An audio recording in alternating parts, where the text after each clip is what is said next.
আসসালামু আলাইকুম। আমি এখন আছি বান্দরবনের গহীনে একটি পাহাড়ি পাড়ায়, যেটা অসাধারণ অসম্ভব সুন্দর। আর এই পাড়ার নিচেই রয়েছে বাংলাদেশের সবচেয়ে উঁচু ঝর্ণা, আর সেই ঝর্ণাটার সৌন্দর্য আপনাদের দেখাবো, সাথে এই অসাধারণ সুন্দর পাহাড়ি পাড়াটা।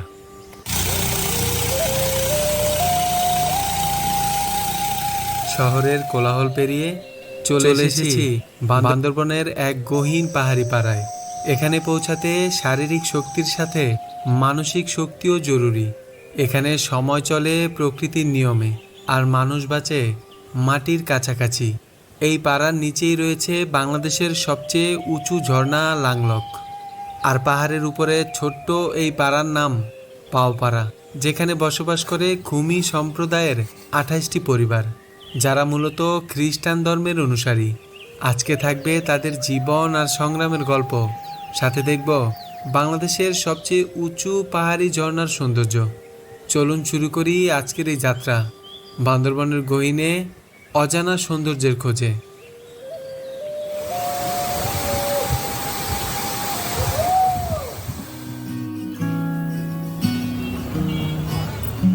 আমাদের যাত্রা শুরু হচ্ছে ঢাকার সায়দাবাদ বাস স্ট্যান্ড থেকে। গন্তব্য পাহাড়ের শহর বান্দরবান। 326 কিলোমিটার দৈর্ঘ্যের এই পথটুকু পাড়ি দিতে সময় লাগবে আনুমানিক 7 থেকে 8 ঘন্টার মতো। নন এসি বাস ভাড়া পড়বে 850 থেকে 900 টাকা, আর যদি এসি বাসে যান সেক্ষেত্রে ভাড়া পড়বে 1800 টাকার মতো।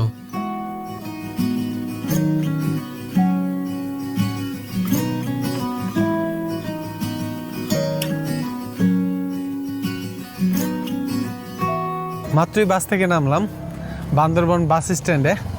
বাসটা এখানেই নামিয়ে দেবে, তারপরে আপনাদের চলে যেতে হবে থানচি বাস স্ট্যান্ডের দিকে, যেখান থেকে আপনারা থানচি যাওয়ার লোকাল বাস পেয়ে যাবেন। আপনারা চাইলে চাঁদের গাড়ি, নোহা, সিএনজি দিয়ে একদম থানচি পর্যন্ত যেতে পারবেন। সেক্ষেত্রে আপনার ধনেশ চত্বর থেকে আপনারা গাড়ি ভাড়া করতে পারবেন। এই লিস্টের ভাড়া দিয়েই কিন্তু আপনাদের থানচি পর্যন্ত যেতে হবে। আর যদি কম খরচে যেতে চান বা আমার মতো একা হন, সেক্ষেত্রে আপনারা লোকাল বাসে করে চলে যেতে পারেন। থানচি বাস স্ট্যান্ডের দিকে যাইতেছি, হাঁটতেছি প্রায় 7-8 মিনিট হবে, হেঁটে হেঁটে যাচ্ছি। আরও 3-4 মিনিট লাগবে বাস স্ট্যান্ড পর্যন্ত পৌঁছাতে। 280 টাকা দিয়ে একটা টিকিট কেটে নিয়েছি লোকাল বাসের থানচি যাওয়ার জন্য। আর এই পিছনে যেটা দেখতেছেন এটাই হলো কাউন্টার। এখানে ছোট্ট একটা টেবিল দিয়ে ওনারা বসে। আর এই যে পিছনে যেই বাসগুলো দেখতেছেন, এই বাসগুলো দিয়েই কিন্তু চলে যাব থানচির দিকে। আরও 1 ঘন্টার মতো ওয়েট করতে হবে। 7:30 বাজে বাস ছাড়বে, এখন মাত্র 6:30 বাজে। তো একটু কষ্ট করতে হবে যদি লোকাল যেতে চান আর কি।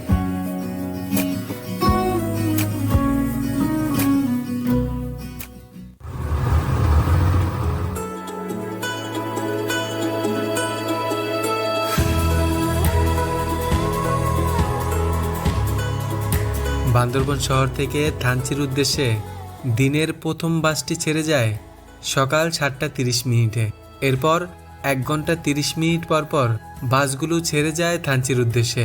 আর দিনের শেষ বাসটি ছেড়ে যায় বিকাল 3টায়। বান্দরবন শহর থেকে থানচির দূরত্ব প্রায় 75 কিলোমিটার, যা পাড়ি দিতে সময় লাগবে আনুমানিক 4 ঘন্টার মতো, যেখানে প্রতিটি বাঁকে অপেক্ষা করছে অদেখা সৌন্দর্য। আমরা এই বাসে করে যাচ্ছি থানচির দিকে। 10 মিনিটের যাত্রা বিরতি দিছে একটা, তো দেখি কিছু খাওয়া যায় কিনা।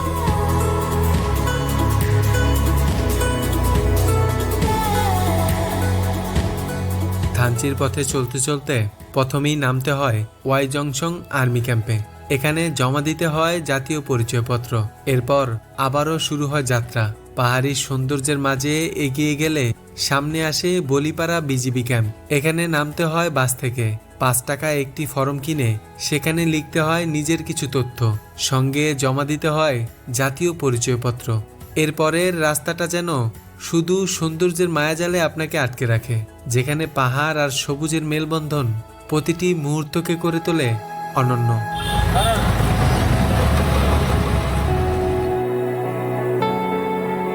চলে আসছি থানচিতে। প্রায় 4.5 ঘন্টা লাগছে এই জার্নিটা শেষ করতে। ঠিক আছে ভাইজান, আসি। ভাই ছিল আমাদের আজকের পাইলট। আল্লাহ হাফেজ। এই যে ভাইরা সারা মানে জার্নিটাতে আমার পাশেই ছিল। আর এই যে বাসে করে চলে আসছি আমরা থানচিতে, নাকি? থানচি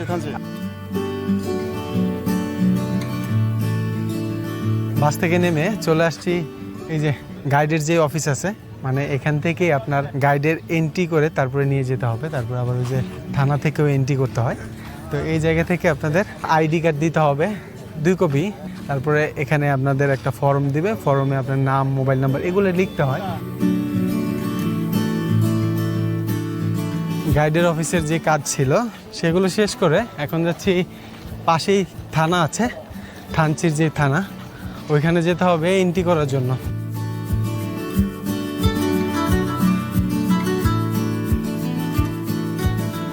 আমরা একটা পাড়াতে থাকবো রাতে, তো সেখানে তো কিছুই পাওয়া যাবে না।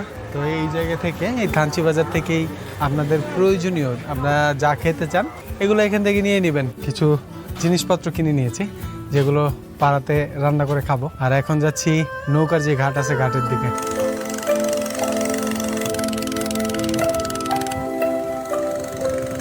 যে ট্রলারের ঘাট আছে ঘাটে চলে আসছি, আর এখান থেকেই ট্রলারে করে চলে যেতে হবে।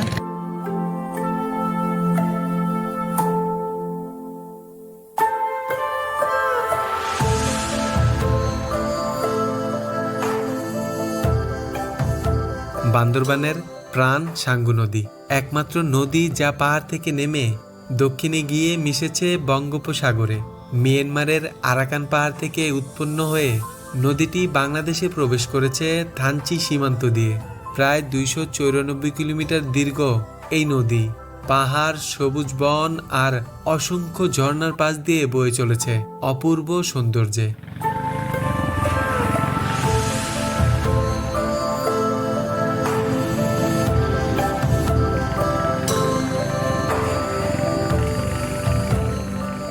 বর্ষায় তীব্র স্রোত, শীতে শান্ত।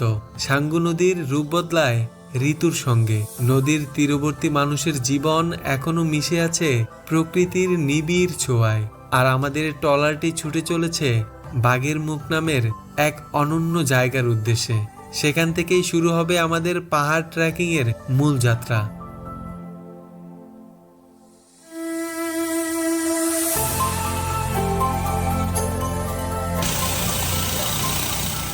মাত্র পৌঁছালাম বাঘের মুখ, আর এখানে এই ট্রলারগুলো আপনাদের নামিয়ে দেবে। এখান থেকে আপনাদের হেঁটে যেতে হবে। আর এখানে কিছু ঘরবাড়ি আছে এই বাঘের মুখের পাশেই। তো এর আগে যখন আমি নাফাকুমে গেছি এই জায়গাটাতে তখন পানি ছিল না, একদম পানি কম ছিল, হেঁটে যাওয়া লাগছে এই জায়গাতে। আর এখন দেখেন কত পানি, আর বড় বড় পাথরগুলো এখান থেকে দেখা যায়। এই জন্যই এটাকে বড় পাথর এরিয়া বলে, আবার অনেকে রাজা পাথর এরিয়াও বলে। আর এই রাস্তাটা ধরে আমরা উপরের দিকে হেঁটে হেঁটে যাব।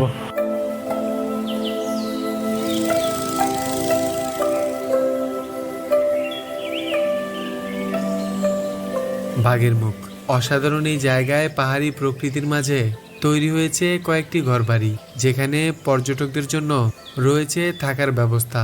ভ্রমণকারীদের সুবিধার কথা ভেবেই এখানে গড়ে উঠেছে ছোট্ট দোকানও, যেখানে বসে আপনি চাইলে কিছু খেয়ে নিতে পারেন। পাহাড়ি ট্রেকিং এর পথ এখান থেকেই শুরু, তবে আমাদের গন্তব্য ভিন্ন। আমরা যাচ্ছি সেই নির্জন পথের খোঁজে, যেখানে এখনো তেমন পর্যটকের পা পড়েনি।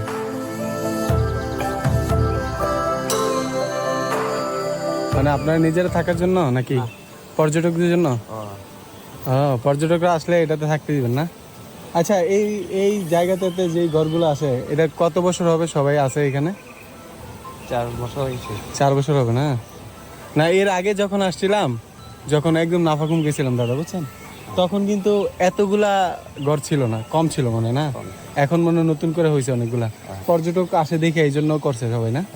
আপনাদের পাড়ার তো কোনো নাম নাই এখন তো বাড়িতে না, এখন পর্যন্ত পাড়া হয় নাই এখানে? কি কার বাড়ি নাই এখানে না? তার বাড়ি তো উপরে উপরে ওই যে পাওপাড়া যেটা, ও উনি আপনাদের কার বাড়ি না? হ্যাঁ।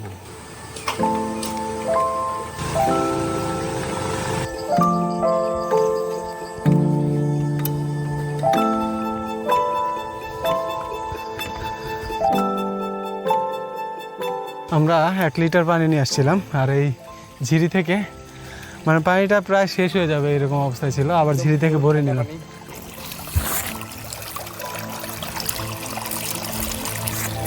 ঝিরির পানি প্রচুর ঠান্ডা হয়, মানে সবসময়। আর এটা বহমান পানি তো, এটা চাইলে আপনি খেতে পারবেন। আর এই পানিটার স্বাদও কিন্তু খুব ভালো। 40 মিনিট হাঁটার পর দূর থেকে চোখে পড়বে লাংলোক ঝর্ণার মনোমুগ্ধকর দৃশ্য। কিন্তু এখানেই যাত্রা শেষ নয়। ঝর্ণাটিকে দূর থেকে দেখেই আবারও এগোতে হবে পাহাড়ি পথ বেয়ে, আর সেই পথ ধরেই পৌঁছানো যাবে নির্জন আর শান্ত পাওপাড়া।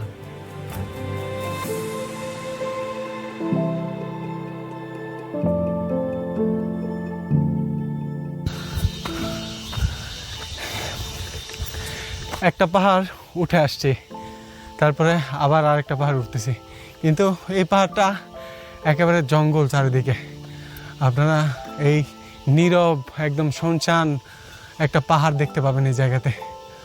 অসাধারণ। কোনো মানুষ কিন্তু দেখতে পাইনি। ওই লাংলোক পর্যন্তই যারা আসে ঘুরে যায় আর কি, এই পর্যন্ত কেউ আসে না।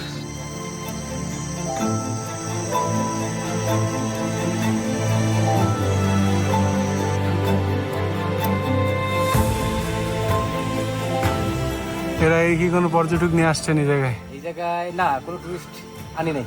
হ্যাঁ। First first. খুব একটা ন্যাচারাল পাহাড়। পাহাড় কাকে বলে আর কি, পাহাড়ের যে গহীনে যে গ্রাম, ওখানে থাকবো, দেখবো উফ। কি আছে এখানে।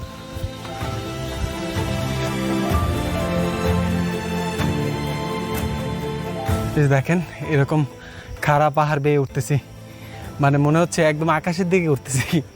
মানে এত এত কষ্ট হবে ভাবতেও পারিনি। ক্রিস্তং পাহাড়ে ওঠার সময়ও একদম সেম ফিলিংসটা আসছিল।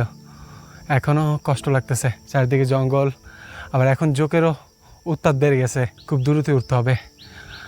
সন্ধ্যা নেমে আসতেছে, আর বেশি দেরি করলে যে কোনো বিপদ ঘটতে পারে, কারণ এখানে কোনো পর্যটক বা লোকজনের দেখা পাইতেছি না।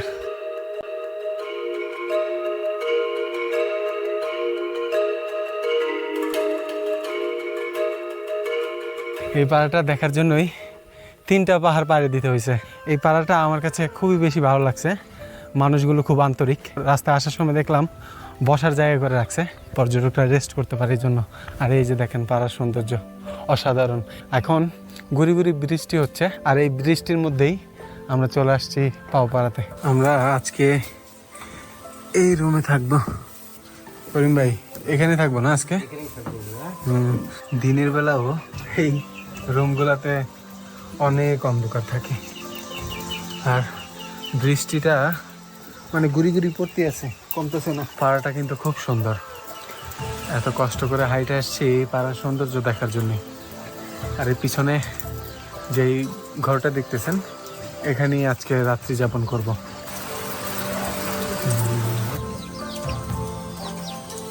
দাদা আমাদের জন্য মারফা নিয়ে আসছে পাহাড়ের। এটা কি শশার মতো খাইতে আমাদের? শশার মতো। এটা কত? 30 টাকা। 30 টাকা। হ্যাঁ। এটা কি আমরা কি কি করবো এটা দিয়ে দেন ভাই? এমনি খাবো, সালাদ বানিয়ে খাবো, যা মন চায় তা করে খাবো। আপনারা কি বলে ডাকেন এটারে? প্রিয়। প্রিয়।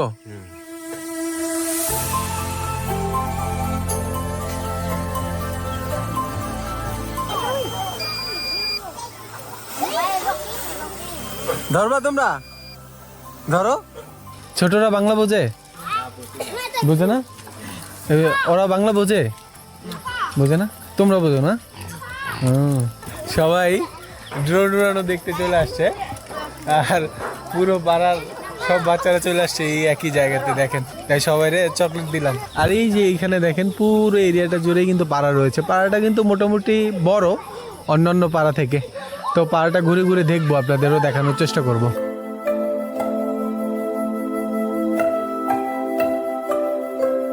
পাহাড়ের মানুষেরা নিজেদের কাজে ব্যস্ত থাকে সকাল থেকে সন্ধ্যা পর্যন্ত। ছোট ছোট বাচ্চারাও এখানে শিখে গেছে দায়িত্ব নিতে। অনেক কাজ তারা নিজেরাই করে। পাহাড়ের সৌন্দর্য অপূর্ব হলেও জীবন এখানে অনেক কঠিন। সাধারণ সুযোগ সুবিধা নেই বললেই চলে। সাধারণ চিকিৎসার জন্য তাদের যেতে হয় ঘন্টার পর ঘন্টা পথ পাড়ি দিয়ে। তবুও এই পাহাড়ের মানুষগুলো সুখী, কারণ প্রকৃতির কোলে থেকে কষ্টকে সঙ্গী করে তারা খুঁজে নেয় জীবনের প্রকৃত আনন্দ।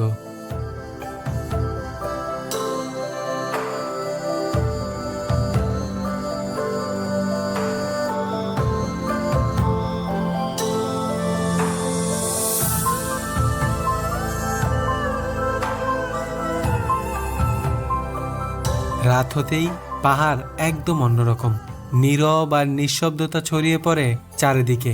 তবে ঠিক এমন সময় আড্ডা জমে ওঠে পাড়ার এক দাদার সাথে।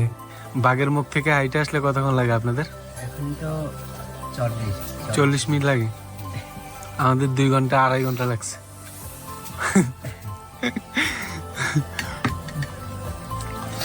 আপনার বাড়ি কি সামনে নাকি?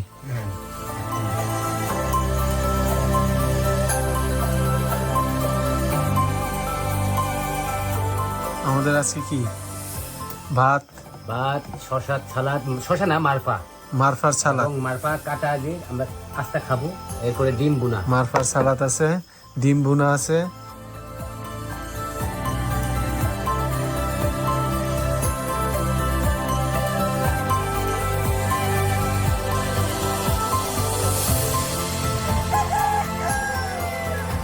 গুড মর্নিং সবাইকে পাওপাড়া থেকে। অসাধারণ সুন্দর সকালের কিছু দৃশ্য দেখতে পাচ্ছি। মানে পাশেই মেঘ জমে আছে এই পাড়ার পাশে, আর সূর্য উদয় হবে এরকম একটা টাইমে। মানে মেঘের ভিতরে সূর্যটা এখন আছে, কিন্তু সূর্যের যেই লালচে আলোটা সেটা কিন্তু দেখা যাচ্ছে।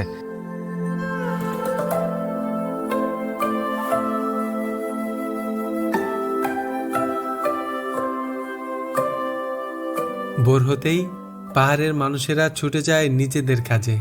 প্রতিটি ঘর থেকে ভেসে আসে রান্নার ধোঁয়া, আর পুরো পাড়া জুড়ে ভোরের আলোয় উন্মোচিত হয় এক অনন্য সৌন্দর্য। সকালের আকাশ ভরিয়ে তোলে মেঘেদের দল, যেন পুরো পাড়াকে ঢেকে রাখে সাদা চাদরে। এমন দৃশ্য যেমন মনকে শান্ত করে, তেমনি মনে করিয়ে দেয় কেন পাহাড় আমাকে এত টানে। কারণ পাহাড়ি এই মানুষগুলোর জীবন শিখিয়ে দেয় আপনাকে কিভাবে অল্পতেই সুখী হতে হয়।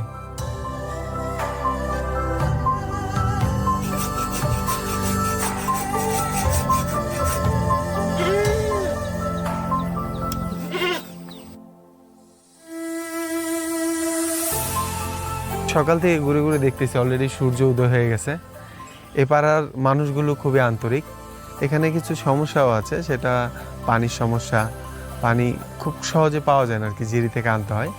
আর দ্বিতীয়টা হলো এখানে টয়লেটের কোনো ব্যবস্থা নেই আমাদের। তো এখানে যদি আসেন এই জিনিসগুলো আপনাদের একটু কষ্ট করে ম্যানেজ করতে হবে যদি এরকম সৌন্দর্য দেখতে চান।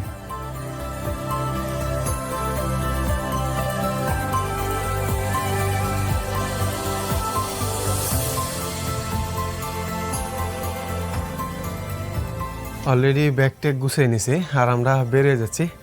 এই দাদার বাড়িতে কিন্তু আমরা ছিলাম। দাদার নাম কি? লংচিয়া। লংতিয়া। দাদার নাম হলো লংতিয়া। তো দাদা ঠিক আছে, ওকে, আল্লাহ হাফেজ। ওকে ওকে, তো দাদার থেকে বিদায় নিয়ে নিলাম। আর ওনার বাড়িতেই, মানে এই জায়গাটাতে রাত্রি যাপন করছি আমরা।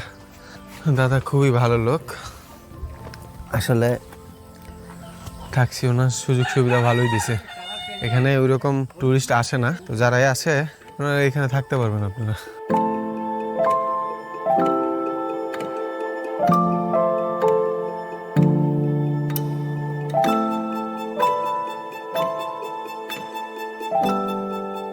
কালকে প্রায় 2 ঘন্টা হাইটা উপরে উঠছিলাম, 40 মিনিট হবে নেমে গেছি। মানে দূরত্বই নামছি, কারণ জোকের উপদ্রব এতটাই বেশি যে আপনি যত দেরি করবেন তত আপনাকে জোকে ধরবে। একদম নিচেই কিন্তু চলে আসছি, সামনেই করিম ভাই রয়েছে। তো আমরা একদম দ্রুত নেমে গেছি, আর ঘেমে অবস্থা খারাপ হয়ে গেছে। আর এই পাহাড়ে ওঠা নামা অনেকটাই কষ্টকর। যদি আপনারা আসেন তাহলে এই কষ্টটা আপনাদের মেনে নিতে হবে। আর এদিক থেকে লাংলক বেশি দূরে না। এর পিছনে একটা রাস্তা আছে, একটা চলে গেছে লাংলকের দিকে, আরেকটা চলে গেছে আপনার পাড়ার দিকে। তো আমরা পাড়া থেকে বের হয়ে এখন লাংলকের দিকে যাচ্ছি, এই যে এই রাস্তাটা ধরে।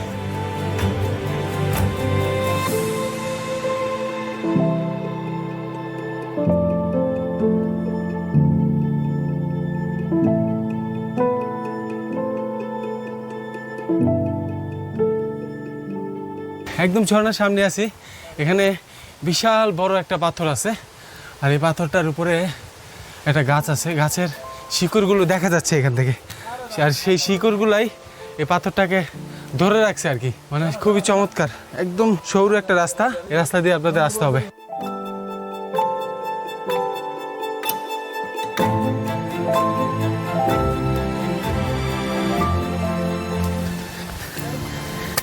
একদম ঝর্ণার সামনে চলে আসছি, আর এত বড় ঝর্ণা।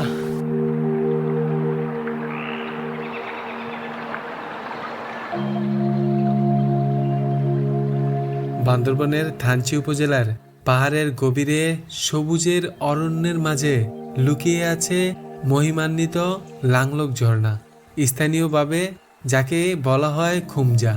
মারমা ভাষায় লাংলক অর্থ বাদুর, তাই অনেকে একে বাদুরে ঝর্ণাও বলে থাকেন। এই নামে ডাকার একটি কারণ হলো এর পাশেই রয়েছে হাজার হাজার বাদুরের আবাসস্থল। প্রায় 389 ফুট উচ্চতা থেকে নিরবিচ্ছিন্নভাবে ঝরে পড়া সাদা জলধারা এক অপূর্ব দৃশ্যের জন্ম দেয়। পাহাড়ি পথের কষ্ট ভুলিয়ে দেবে এর সুন্দর রূপ।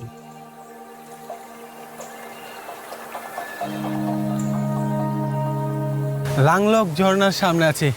এটাই হলো বাংলাদেশের এখন পর্যন্ত আবিষ্কারকৃত সবচেয়ে উঁচু ঝর্ণা, একদম উপর থেকে পড়ে, এজন্য এটা সবচেয়ে উঁচু বলা হয় আর কি। আর আশেপাশে পাথরগুলো ছড়িয়ে ছিটিয়ে আছে, আর নিচ পর্যন্ত কিন্তু অনেকে চলে গেছে গোসল করার জন্য।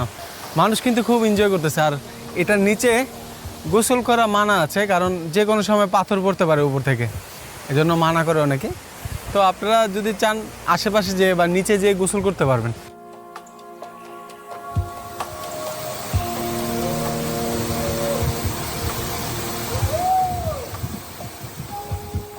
এই যে পাথরটাতে আমরা মাত্র উঠে আসলাম, সেই পাথরের নিচেই কি সুন্দর বসার জায়গা আছে দেখেন।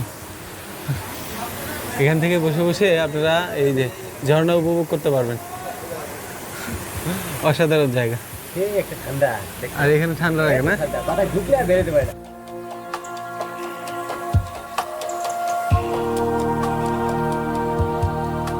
লাংলক ঝর্ণার অপার সৌন্দর্য উপভোগ শেষে আমরা ফিরছি একই পথে বাঘের মুখ নামের সেই মনোমুগ্ধকর জায়গায়।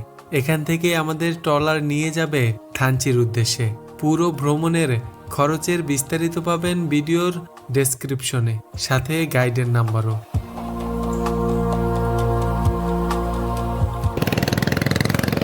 আমাদের ট্রলারটা আমাদের এখানে নামিয়ে দিয়েছে, ওই সামনে হলো থানচি বাজার। হ্যাঁ, আর আমাদের এখানেই নামিয়ে দিয়েছে, কারণ আমরা রাত্রি যাপন করছি, আর এখানে রাত্রি যাপন করা সম্পূর্ণ নিষেধ। লাংলকে গেলেও দিনে দিনে সবাই চলে আসে, তো আমরা যেহেতু পাওপাড়াতে ছিলাম, এজন্য আমাদের এদিক দিয়ে গেলে জিজ্ঞাসাবাদ করবে, আর যে গাইড আছে তারও সমস্যা হবে, আর সাথে ট্রলারের লোক আছে ওনারও সমস্যা হবে।